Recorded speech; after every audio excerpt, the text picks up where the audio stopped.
Hello everyone, this is my second lecture on indefinite integration. जहाँ तक integration chapter का सवाल है, अलग अलग टेक्स्ट बुक में सिलेबस चेंज होते रहते हैं, वो स्टेट बोर्ड हो, आईसीएसई बोर्ड हो, एनसीईआरटी टेक्स्ट बुक हो, सिलेबस कितना भी चेंज हो, लेकिन मैं जो सीरीज़ इंटीग्रेशन का ये समझा रहा हूँ, this will B universal for all time. यानी कि आप ये लेक्चर सीरीज़ पूरी तरह से देखेंगे, समझेंगे, तो कोई भी सिलेबस क्यों ना हो, कोई भी एग्ज़ाम फॉर्मेट क्यों ना हो, आपको ये बहुत ही फ़ायदा होगा। ये पढ़ के आपको इंटीग्रेशन बेस में से समझेगा, किसी भी एग्ज़ाम फॉर्मेट के लिए आप प्रिपरेशन कर सकते हैं। So you must see the complete lecture series on indefinite integration.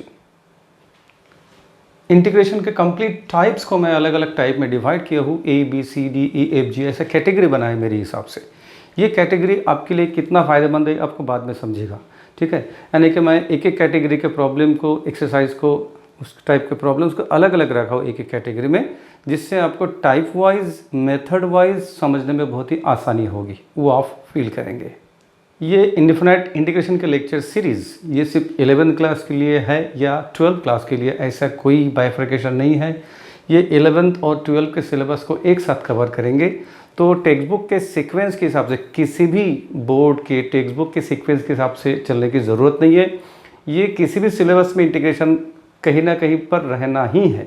तो ये सीरीज़ आप देखेंगे तो हर एक सिलेबस के लिए ये फ़ायदेमंद होगा, उसके लिए लागू होगा। तो आप बेस से ये समझने की कोशिश कीजिए। ये चैप्टर पढ़ते वक्त ज़्यादा फ़ायदा आपको तब होगा जब आप फार्मूले लर्न करते रहेंगे, सॉल्व प्रॉब्लम को समझते रहेंगे, और उसके साथ साथ मैं जो असाइनमेंट देते रहूँगा वो असाइनमेंट्स आपको रेगुलरली, विलिंगली करते रहना होगा। असाइनमेंट्स करते रहेंगे तो ही आप स्ट्रॉन्ग बनेंगे। सिर्फ लेक्चर देखने से ही वो अधूरा रहेगा, that will be 50% of your performance. लेकिन अनसॉल्व क्वेश्चन जो मैं बोर्ड पे आपके लिए कलेक्शन देने वाला हूँ वो मैंने खुद ने क्रिएट किए हुए हैं। बुक को रेफ़र करके बनाया है ज़रूर है, लेकिन कुछ कुछ क्वेश्चन खुद क्रिएट किए हुए हैं, स्टेप बाय स्टेप डेवलपमेंट के हिसाब से बनाए हुए हैं। आपको ये बेसिक प्रॉब्लम्स टेक्स्ट बुक में नहीं दिखेंगे, सीक्वेंस मेंटेन करके या कैटेगोराइज तरीके से नहीं दिखेंगे। तो आपके फ़ायदे के लिए क्या ज़रूरी है वो मैंने बनाया है, डिज़ाइन किया है, इसका फ़ायदा उठाइए और प्रॉब्लम खुद होकर प्रैक्टिस ज़रूर करते रहिए।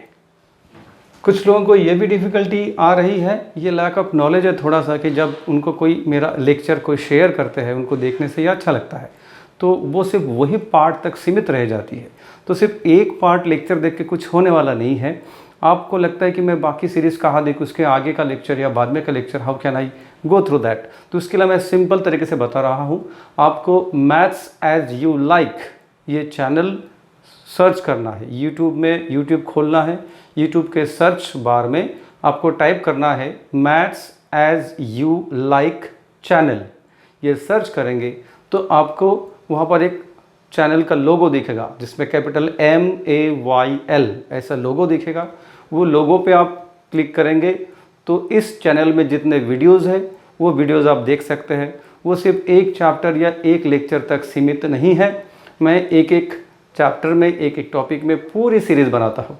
वो पूरी सीरीज़ आपको देखना है। आप अपने नीड के हिसाब से, वो एप्लीकेशन ऑफ डेरिवेटिव्स हो, पेयर ऑफ स्ट्रेट लाइन्स हो, इंटीग्रेशन हो, या कोई और चैप्टर जो आगे मैं अपलोड करने वाला हूँ, तो पूरे लेक्चर सीरीज़ पढ़िए या देखते रहिए।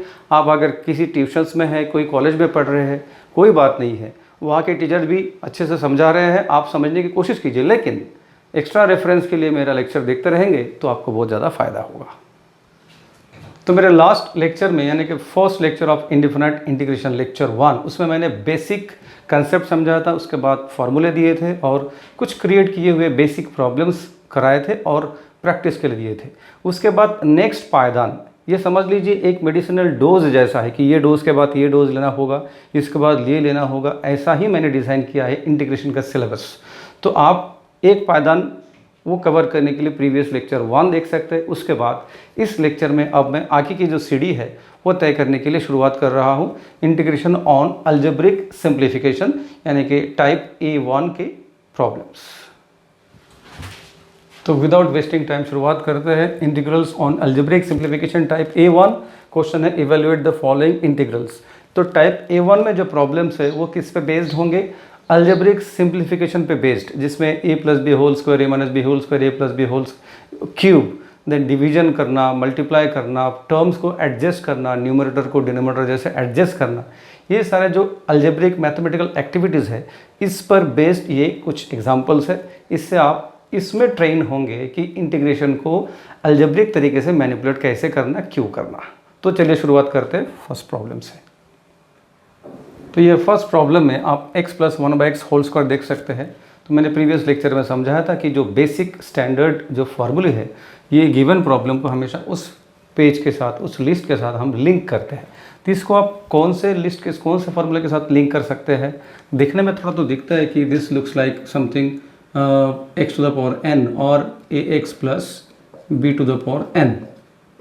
तो ऐसा दिखता तो है, बात सही है, पर एग्जैक्टली वो यहाँ पर अप्लाई कर नहीं पाएंगे क्योंकि यहाँ पर सिर्फ x है, सिंगल वेरिएबल है। यहाँ सिंगल वेरिएबल नहीं है, x + 1/x है, मॉडिफाइड है। दूसरी बात, अगर ये देखें तो ax + b⁴n है। तो ये जो ax + b, इसी को स्टूडेंट बहुत ही गलत तरीके से अप्लाई करते हैं।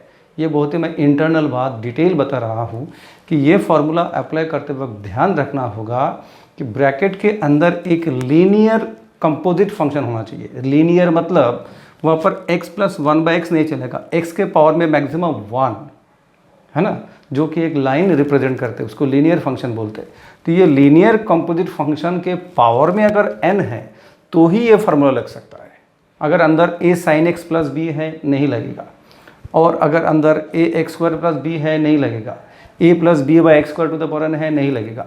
सिर्फ कंप्लीट लीनियर एक्सप्रेशन के पावर में वो n चाहिए तो ही ये फार्मूला लागू होता है। मतलब एज एट प्रेजेंट यहाँ पर हम ये फार्मूला अप्लाई नहीं कर सकते। तो क्या करना पड़ेगा कि इसको हम एक्सपांड करते a + b होल स्क्वायर करके। यही जो फ़र्क है इसको पहले समझना है अच्छे से, ठीक है। तो हम आगे इसको a + b होल स्क्वायर करके एक्सपांड करेंगे, उसके बाद आगे इंटीग्रेशन में स्प्लिट करेंगे। इस तरीके से एक्सपांड करने के बाद ये a² + 2ab, तो x × 1/x कैंसिल होकर सिर्फ 2 बचता है। तो x² + 2x × 1/x + 1/x² ऐसे एक्सपांड हो गया। अब इंटीग्रेशन कभी भी छोटे छोटे टुकड़ों में कन्वीनियंटली सॉल्व होता है। एक बड़ा टुकड़ा या बड़ा फंक्शन अच्छे से इंटीग्रेट करना पॉसिबल नहीं होता। तो we will now split into 3 smaller integrals in this way. So integral of x² dx, this is the first part. Then 2 being constant, we always take it outside.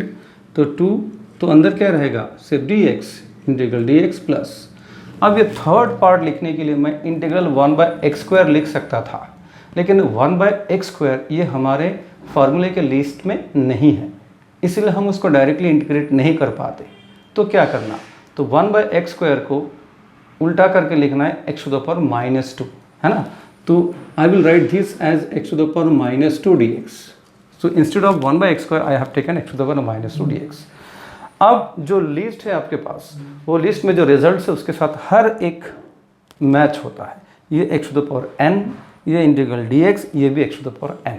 Now easily we can write the answer as this is x⁻3/3. This is simply 2 × x plus this is x⁻n + 1 means -2 + 1 is -1. So -1 / -1 plus c. And lastly this can be written as x³/3 plus 2x minus sign to be carried over here minus x⁻⁻1 को 1/x करके लिखना है, तो 1/x plus c. That's all. तो इतनी आसानी से हम सॉल्व कर सकते हैं, इसमें कोई कन्फ्यूजन नहीं, प्रॉपर फार्मूला लगाया गया है और कोई फार्मूला ज़बरदस्ती लगाने की कोशिश भी नहीं किया गया है। तो इतना आसान इसका सलूशन है।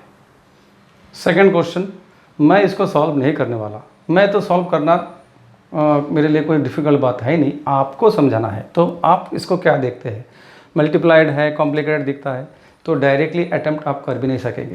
तो इस केस में मेरी तरफ से डायरेक्शन क्या है कि पहले न्यूमरेटर को सिंप्लीफाई कर लीजिए, ब्रैकेट को ओपन करके, फिर जितने भी टर्म्स आपको न्यूमरेटर में मिले उस हर एक टर्म को x से डिवाइड कर लीजिए। तो ये जो कॉम्प्लिकेशन है इसको पहले सिंप्लीफाई कर लेना है हमेशा इंटीग्रेशन में, ठीक है। डायरेक्टली हम उसको अटेम्प्ट कर ही नहीं सकते, ऐसा नहीं होता। इंटीग्रेशन पहला bracket, integration second bracket upon integration x, ऐसा बिल्कुल होता नहीं है, राइट। तो पहले वो शुरुआत करते हैं इस तरीके से। सो दिस विल गिव x² ठीक है, इसको एक्चुअली आपको डायरेक्टली कर देना चाहिए एक्स स्क्वायर -3 और +2 -1 तो -x and plus -6 divided by x, ये एक्सपांशन करके ऐसा मिलेगा। पर ये भी हमारे लिस्ट में ऐसा कोई फार्मूला है नहीं और ना ही हम इंटीग्रेशन को ऊपर नीचे डिवाइड कर सकते हैं, ठीक है ना। तो अब आगे हमें ये हर एक टर्म को x से डिवाइड करके सिंप्लीफाई करना पड़ेगा। सो this will give x² by x is x minus x by x is 1 minus 6 by x dx, and after that I will split into 3 more integrals. So first one integral x dx minus 1 means integral dx and minus, हमेशा ध्यान रखना कि ऐसे case में जो constant factor होता है उसको हम बाहर लिखते हैं, उसका इंटीग्रेशन के अंदर कोई यूज़ नहीं होता। तो 6 outside integral it will be written as 1 by x d x. अब आप चेक कर लीजिए कि ये हर एक जो इंटीग्रल है इसके लिए आपके पास फॉर्मूले के लिस्ट में है मैचिंग फैक्टर्स। अब आप इसका आंसर लिख सकते हैं। तो ये आंसर आप ये इस तरीके से लिखेंगे। So this will be x square by 2 minus x minus 6 integral 1 by x is log of mod x plus c. Further no need of simplification, that's all for this question. इतना आसान इसका solution है, ठीक है। चलते करते हैं next question number 3। So this is the new question. In each and every question you can see something new as far as integral concept are concerned। तो हर बार कुछ नई नई बातें आप सीख सकते हैं। तो इस क्वेश्चन में क्या है आप देखिए। पहले ये इंटीग्रेशन के अंदर एक फैक्टर के पावर में 8 प्लस दूसरे फैक्टर के पावर में 3। सबसे पहले हम इसको 2 इंटीग्रल में स्प्लिट करेंगे, ठीक है। तो रीराइट करके पहले वो स्प्लिट कर लेते हैं। तो मैंने प्रॉब्लम को रीराइट कर दिया और उसके बाद 2 छोटे छोटे इंटीग्रल में स्प्लिट भी कर दिया। क्या इस बार मुझे a minus b to the power 8 को एक्सपांड करना ज़रूरी है? क्या यहाँ एक्सपांड करना ज़रूरी है? यहाँ एक्सपांड करना ज़रूरी नहीं है, बिकॉज ये I can use the formula integral a x plus b to the power n। यहाँ पर भी कर सकता हूँ क्योंकि इस केस में अंदर जो फैक्टर दिखता है ये लीनियर कंपोजिट है और ये भी लीनियर कंपोजिट है। ये दोनों लीनियर कंपोजिट होने के कारण directly we can apply the formula integral of a x plus b to the power n। So let us do that. So this will give to the power n plus 1 upon n plus 1 answer आएगा। that will give 9 minus x by 2 to the power 9 upon 9। but what extra, ये 9 minus x by 2 का derivative क्या है? that is minus 1 by 2। 9 का तो derivative 0 है, इसका minus 1 by 2 वो मुझे यहाँ लिखना है, उससे डिवाइड करना है एक्स्ट्रा, तो मैंने डिवाइड कर दिया। Similarly here this will give 4x minus 3 to the power 4 divided by 4। यहाँ पर भी एक्स्ट्रा 4x माइनस 3 की डेरिवेटिव 4, उससे डिवाइड करना होगा। सो इंटू 4 हियर प्लस सी, ठीक है। नेक्स्ट क्वेश्चन में इंटीग्रल एक्स स्क्वायर माइनस 2 अपन एक्स स्क्वायर प्लस 1, ये एक पर्टिकुलर एडजस्टमेंट से हम करने वाले हैं जिसका नाम है adjust n in the form of d। n मैं जब भी बोलूँगा तो समझ जाना वो न्यूमरेटर के लिए है, d जब भी मैं बोलूँगा तो समझ जाना वो डिनोमिनेटर के लिए है। Capital N numerator, capital D denominator. तो adjust n in the form of d, ये एक बहुत ही इम्पोर्टेंट हिंट है इंटीग्रेशन के प्रॉब्लम सॉल्व करने के लिए। इसको आप एक सेपरेट लिस्ट में बना लेना है, एक इम्पोर्टेंट मेथड। तो हम न्यूमरेटर को डिनोमिनेटर जैसा बनाएंगे। तो d में है एक्स स्क्वायर प्लस 1, तो मैं ऊपर भी एक्स स्क्वायर प्लस 1 बनाऊंगा। तो वाइल डूइंग सो एक्चुअली मेरे पास मैथमेटिकली -2 है, तो -2 को मेंटेन करने के लिए मुझे यहाँ -3 देना पड़ेगा, ठीक है। अब ये d के जैसा एडजस्ट भी हो गया और -2 मेंटेन भी हो गया। So this is very important step, will star mark it, important step. अब आगे हम ये 2 पार्ट में स्प्लिट करेंगे इंटीग्रेशन को। तो इंटीग्रेशन ऑफ फर्स्ट पार्ट, तो फर्स्ट पार्ट अपॉन डिनोमिनेटर करते वक्त ये दोनों आपस में कैंसिल हो जाएंगे, you will get only 1 means dx। और सेकेंड पार्ट मैं जब लिखूंगा तो constant I will take out, integral 1 by x square plus 1। So these are the 2 separate integrals. अब ये दोनों इजीली सॉल्वेबल है, ये भी हमारे लिस्ट में है और ये भी हमारे स्टैंडर्ड लिस्ट में है। So answer this will B x minus 3, इसका आंसर है tan इनवर्स x। ये आपके फॉर्मूले की लिस्ट में है, दैट्स ऑल। तो ये इंपॉर्टेंट टेक्निक है adjust n in the form of d। कहीं कहीं काम में आता है। पर ये सब आपके दिमाग में रेडी रखना पड़ेगा कि ये भी एक मेथड है, कहाँ कहाँ पॉसिबल है वहाँ पर आपको ये अप्लाई करते आना चाहिए। ठीक है, so that's all for this question. Let us go for the next question number 5। Next question, integral of 1/x³ 1 - x। ये एक इम्पॉर्टेंट क्वेश्चन है, इसको भी हम adjust n in the form of d करने वाले हैं। कुछ क्वेश्चन ऐसे हैं स्टूडेंट जिसमें एक इंटीग्रेशन को 2 या 3 4 अलग अलग मेथड से कर सकते हैं। यहाँ पर ज़रूरत के हिसाब से मैं मल्टीपल मेथड से करवा के दूंगा, अदरवाइज़ मल्टीपल मेथड होने के बावजूद भी मैं किसी एक मेथड को लेके चलूँगा। ठीक है, जो आपके लिए सूटेबल है। तो यहाँ पर मैं करने वाला हूँ adjust n in the form of d इस तरीके से। तो इंटीग्रल ऑफ ये जो 1 - x फैक्टर है, मैं ऊपर वही फैक्टर क्रिएट करने वाला हूँ 1 - x इस तरीके से। तो 1 - x, तो एडजस्ट करते वक्त मैंने -x एक्स्ट्रा लिया है। To balance it I should add x, तो +x कर दिया into x³ 1 - x dx। So this is the method adjust n in the form of d।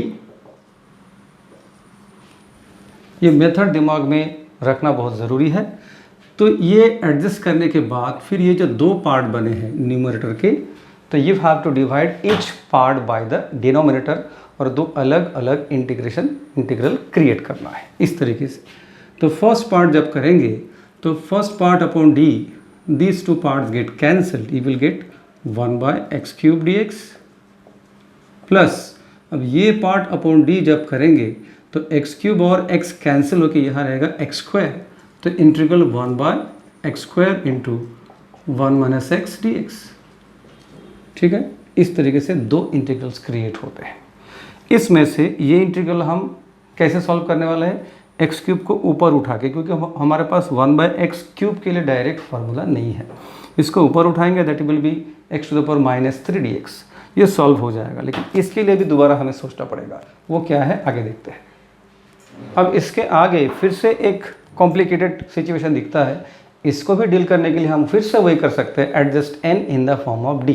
ये एडजस्टमेंट कोई डिफ़िकल्ट काम है नहीं, तो मैं फिर से ये ऊपर 1 को मैं 1 - x क्रिएट करने वाला हूँ इस तरीके से, और इसको भी ऊपर उठा के लिखूँगा x⁻³ dx plus this I will write 1 - x and plus x to adjust upon x² into 1 - x। ठीक है, मैं ये 1 को d जैसे बनाया, लेकिन ये करते वक्त मैंने जो -x एक्स्ट्रा लिया उसको बैलेंस करने के लिए +x लिख दिया है। ठीक है, तो इसका असर क्या पड़ेगा, you will gate x⁻³ dx plus, अब इसको मैं फिर से 2 इंटीग्रल में स्प्लिट करने वाला हूँ। ऐसा करते वक्त ये फर्स्ट पार्ट अपॉन डिनोमिनेटर में ये दोनों ब्रैकेट कैंसिल हो जाते हैं, ये will get 1/x² dx plus second part जब लिखेंगे, ये second part divided by denominator, x² and x gate cancelled, यहाँ सिर्फ एक x रह जाएगा, सो ये will get x into 1 - x dx।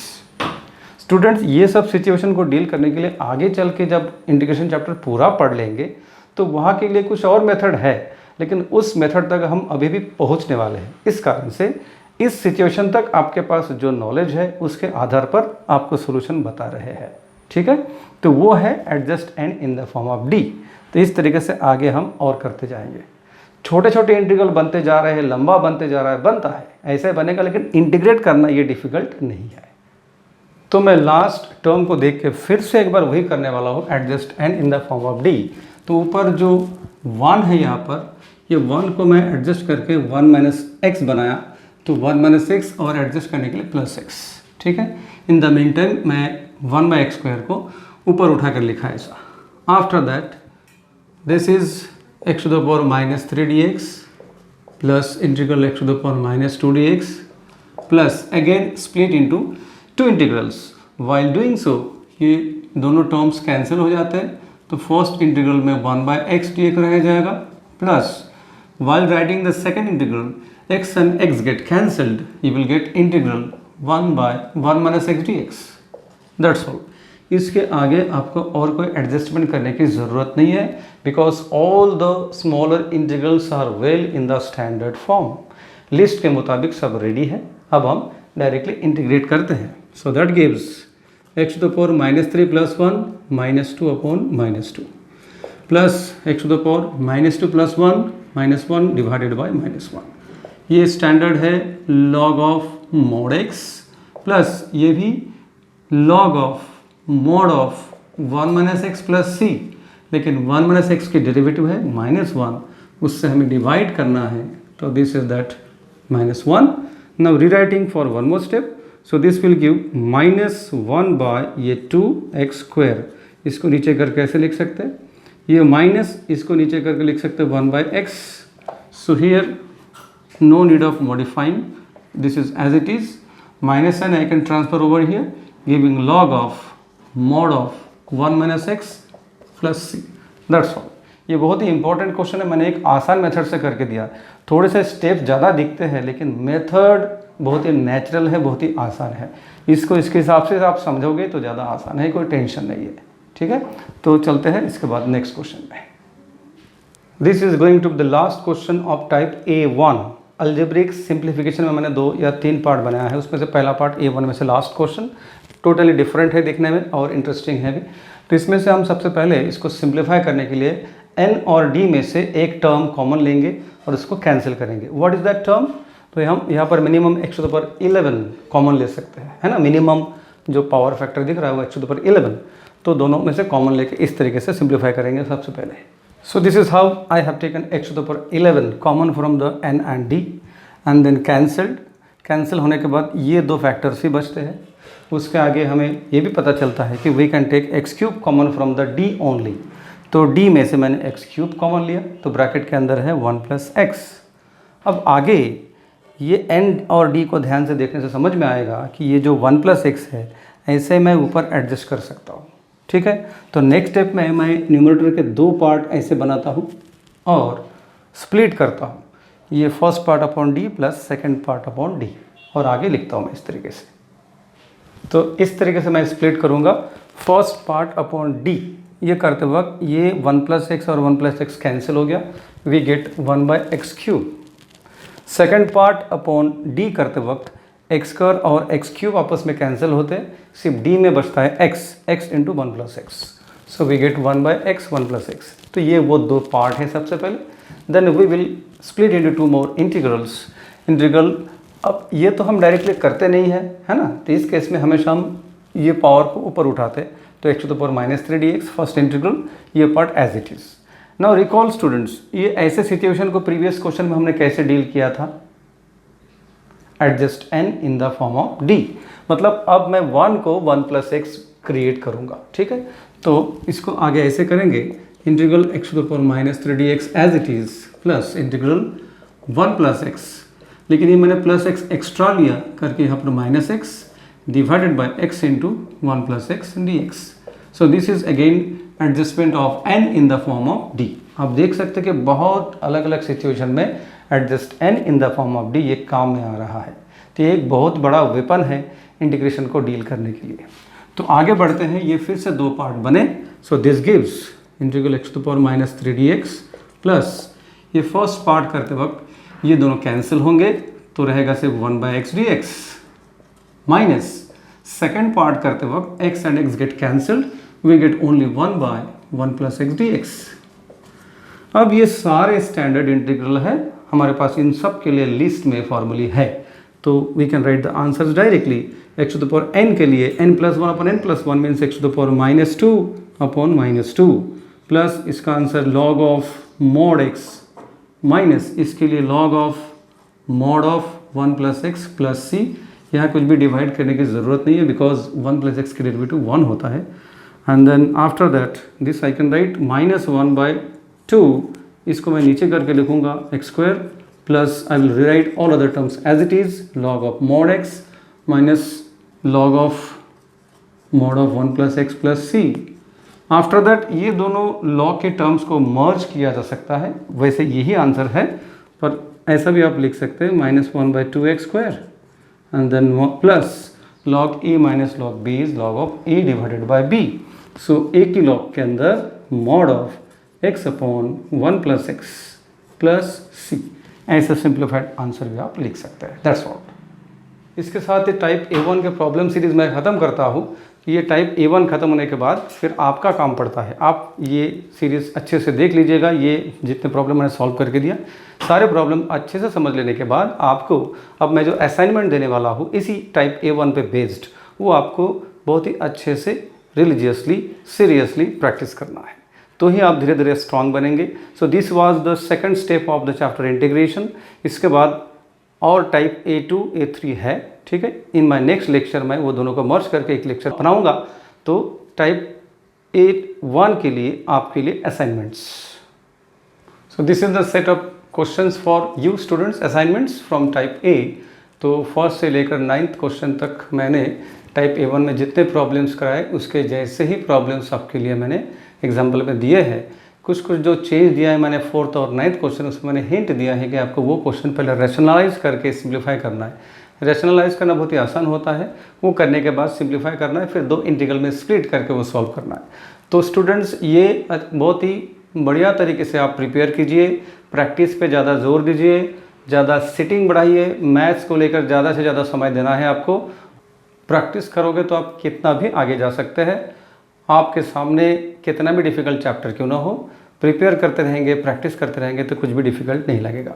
Okay, तो इस लेक्चर में यही तक स्टूडेंट्स, मिलते हैं नेक्स्ट लेक्चर में। सी यू देन।